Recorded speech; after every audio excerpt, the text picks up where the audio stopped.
Hello mga Marites! Oh, wala nang ligo-ligo. Diretso palengke na, Jo. Dispiras na ng birthday ni Zoe dyan, kaya nagpalengke na kami. Sabi kasi ng mga Thunders, kailangan ko nang mamalengke para makapagsingkotsa na ako at hindi ako magaul sa oras sa birthday ni Zoe. Naksugal, Jo, kapag almagokasyon. Diyos ko, kung nabubuhay lang talaga yung nanay ko, maglalago-lago lang ako sa mga oras na to. Dahil hindi ko rin naman alam kung paano tumingin ng mga fresh na seafood. Pumili na lang ako kung saan maraming tao. Panigurado dito fresh kasi maraming nagpupunta. Naksugal ka, Marites, anong pinaggagawa mo? Nagtatanong na lang ako sa mga katabi kong matatanda. Panigurado, Jo, maraming alam yung mga to. Sabi niya po, pisiling ko daw yung gitna ng alimasag. Pag matigas, mataba daw. Pero pag malambot, ayat at walang laman daw. Diyos ko, Jo, ngayon ko pa bahalo ito. Sa ipon naman kung ano yung pinakamura, yun na lang yung binili ko. Diyos ko, kamaling sipod, naksugal. Bumili na rin ako ng mga hito at tilapia. Ito yung masarap. Tapos lalagyan mo ng buro. Diyos ko, tignan nyo naman itong mga itong to. Nakakatakot. Parang ahas. Hindi talaga ako kumakain yan. Pero dahil paborito ng mga biyanang ko yan, bibili ako. Diyos ko, makatala, Diyos. Ko, inabutan na kami ni Kumaring Sunshine. Maliwanag na, Jo. Hindi naman talaga bongga yung birthday ng anak ko. Gusto ko lang siyang ipaganda dahil nagre-request na nga siya.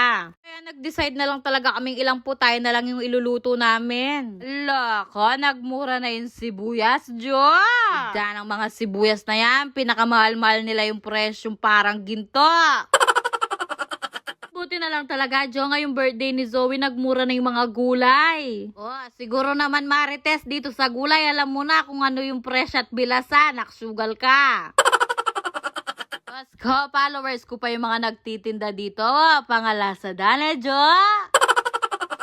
Oh, shoutout sa inyo. Sa mga oras na yan, gutom na ako, Jo, kaya bumili na muna ako ng mais kay Dara. Alo, ko malalago yung mais ni Dara. Kanya manda, Jo. Sa mga oras na yan, tirik na si Kumaring Sunshine. Mapali na, Jo. Oh, Diyos ko, sayang ang pagpapabelo ko. Ay, Diyos ko, bala mo tutu. Ay, Diyos ko, sa mga oras na yan, gutom na ako. Ang sasarap pa mo ng pagkain nila, oh. Pilanda na kaya ang beses pinali ni Jo.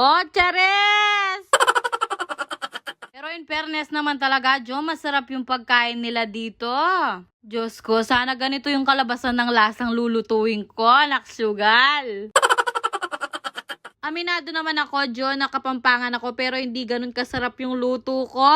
Pero siguro naman, Jo, sasarap sa maraming magic sarap at betchin, no? Chares! Diyos ko, habang kumakain ako dyan, napapatingin ako dun sa nagsasandok ng palabok. Mukha kasing masarap. Dahil nga naniniglo ko, takaw mata ko, umorder pa ako ng palabok. Sugal ka, Marites, napakatakaw mo. In fairness naman, Jo, masarap yung palabok niya. Pero hindi ko naubos, umuwi na kami.